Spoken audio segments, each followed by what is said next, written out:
பிரியாணி இலையில் ஆன்டி ஆக்சிடன்ட்டுகள், பிளேவோனாய்டுகள், கால்சியம், பொட்டாசியம், மாங்கனீசு, செலினியம் மற்றும் இரும்பு சத்துக்கள் அதிகம் உள்ளது.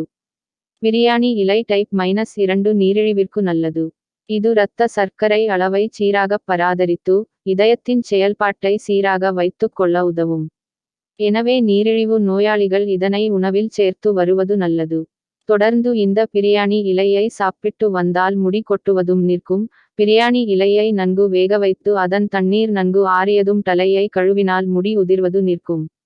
பிரிஞ்சி இலையில் இருந்து தயாரிக்கப்படும் எண்ணெய் கை, கால், மூட்டு வலிகளுக்கு மருந்தாக பயன்படுத்தப்படுகிறது. தலைவலியின் போது இந்த எண்ணெயை தேய்த்து மசாஜ் செய்தால் தலைவலி உடனே சரியாகிவிடும். பிரியாணி இலையில் உள்ள என்சைம்ஸ் என்ற புரதப் பொருள் உணவை விரைவில் செரிமானம் அடைய உதவுகிறது. பிரியாணி இலையை நீரில் போட்டு காய்ச்சி, அந்த நீரை தினமும் 1 டம்ளர் குடித்து வந்தால் சிறுநீரக பிரச்சனைகள் மற்றும் சிறுநீரக கற்களை சரி செய்யும். பிரியாணி இலையில் இருக்கும் ஆன்டி பாக்டீரியாக்கள் கிருமி தாக்கத்தில் இருந்தும் நம்மை காக்கும். இதேபோல் தலையில் பொடுகு, அரிப்பு தொல்லை இருந்தால் பிரியாணி இலையை கொதிக்க வைத்த தண்ணீருடன் எலுமிச்சை சாறு சேர்த்து, தலையில் தேய்த்து வந்தால் இப்பிரச்சனை தீரும்.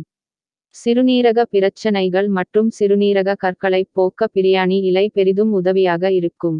அதற்கு பிரியாணி இலையை நீரில் போட்டு காய்ச்சி, அந்த தண்ணீரை தினமும் 1 டம்ளர் குடித்து வர வேண்டும்.